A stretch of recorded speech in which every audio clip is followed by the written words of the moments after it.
Well, we've been going through this weird period over the past year.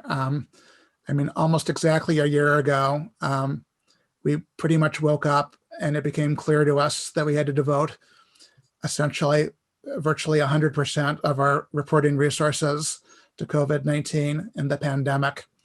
And, almost literally, that's all we did for a while. And then even once we started to weave other stuff back into our reporting, it tended to be either pandemic adjacent, or it was about politics and the presidential campaign and misinformation. And so we went through a year where the classic meat and potatoes technology stories we did and stuff like the new iPad or the new iPhone or new Google features really took the back seat. And we're kind of at a point now where we are bringing some more of the classic stuff back in, but it's still competing with these other big stories, which we're not covering because we chose to so much as because there was no question we had to.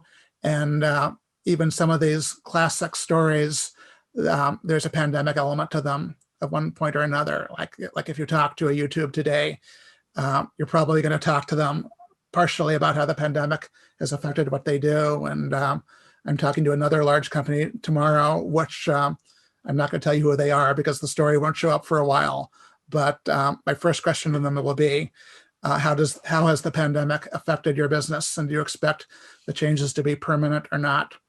And one basic thing about the pandemic was all of a sudden we were competing not only with the classic publications you might think of when you think about Fast Company as competition, but the biggest news outlets in the world. And part of how we succeeded, and I think we did succeed in doing useful stuff, was we did not try to do the story that a big newspaper would do about some of the stuff. It still came back to the pandemic and pandemic adjacent stuff filtered through Fast Company's sensibility and what we know about what our readers cared about.